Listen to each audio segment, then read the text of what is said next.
why you have chosen to rent your own home as opposed to own your own home, even though you have 14 or 15 investment properties these days. Most people would, we're taught to believe, buy your home and pay it off as soon as you can is the old philosophy. How come you've chosen not to own your own home? Sure. So look, the common theme that I hope most people are getting is I'm completely contrarian. So I normally do the complete opposite to most other people. And the reason I do that is I make my decisions based on the pure numbers and what the numbers tell me rather than what my parents told me. So even if I wanted to do it, I wouldn't do what my parents told me because that's just, being a brat of a kid, I guess.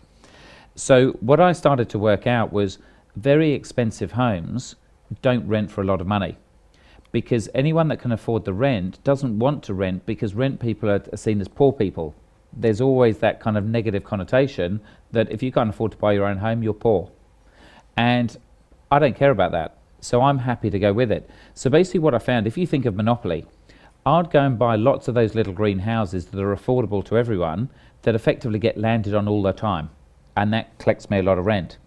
Whereas I want to go and rent myself in the Mayfair or Park Lane in that big expensive hotel because hardly anyone lands on there, and so effectively it's pretty cheap. So look, some basic numbers on it. Say if you could afford a $1.5 million home, I'd rather buy two 750 ones. But this is a case here, and if we flick back to the picture here, this was a show that I did on Channel 9. We had the bottom two levels of this apartment here. We had a pool on the harbour wall. We had a boat mooring outside, and this is Sydney Harbour, the Opera House and the bridge and the rest of it. This apartment sold just after we moved out for $6.7 million. Now let's just say you had a mortgage on that at say 7% interest. On the right hand side, that's costing you $470,000 a year just in interest repayments. So nearly $500,000 just to hold on to that property. You're not even paying it off, so it's not principal and interest. That's not your rates and your electricity and all the rest of it. $500,000 just in interest repayments. Just in rent, in effectively dead money because Yeah. you're not paying off the principal. And so my alternative is, if on the left-hand side I bought 6.7, I know you can't, but call it $6.7 million units, I would still have 6.7 million in property. So both scenarios, you both own 6.7 million in property, and they're both growing in value. My mortgage would be the same, 470,000. Now I'd rent mine out, and typically I'd get about 4.5% rent, because on $1 million units, there's lots of demand from young people for those because it's affordable. So the rent goes up. So I get about 4.5. Now suddenly my mortgage and all my bills are tax deductible because it's investment. So I'm going to get back about 55 grand in tax depending on your tax rate. But obviously I've got nowhere to live. Now I rented this $6.7 million property for 2.5 grand a week. So I paid 125 out in rent. So it's about a 2% return. So I'm renting at almost a third of the price of what I'm paying out.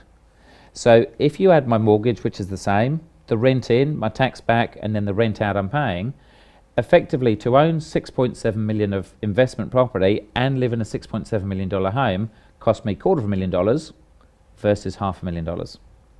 All right, and you've also got obviously the capital growth over all of those properties as well. So I've got, and I'd argue that the capital growth on $6 or $7 million properties is going to be more consistent and less volatile than it is on a $7 million home.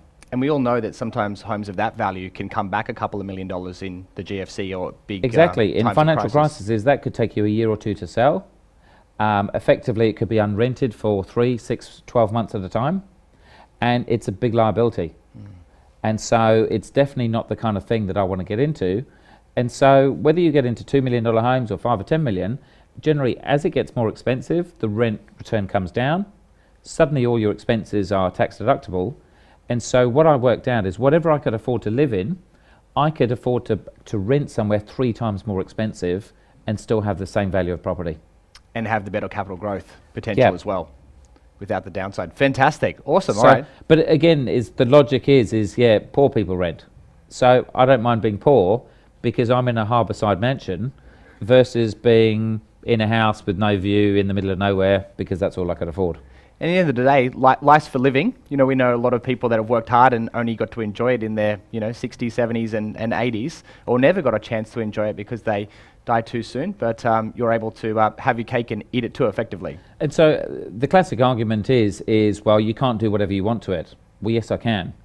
Because if I say to the landlord, I want to get professional painters in to repaint the whole house, do you think he's going to complain? Of course not. He's going to be happy.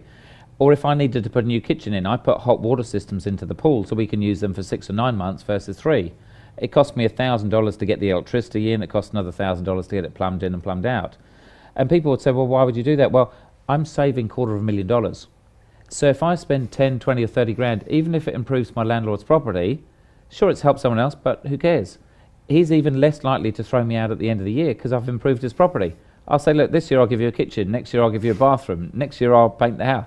It really doesn't matter, because I concentrate not on what I'm spending, is on how much money I'm saving.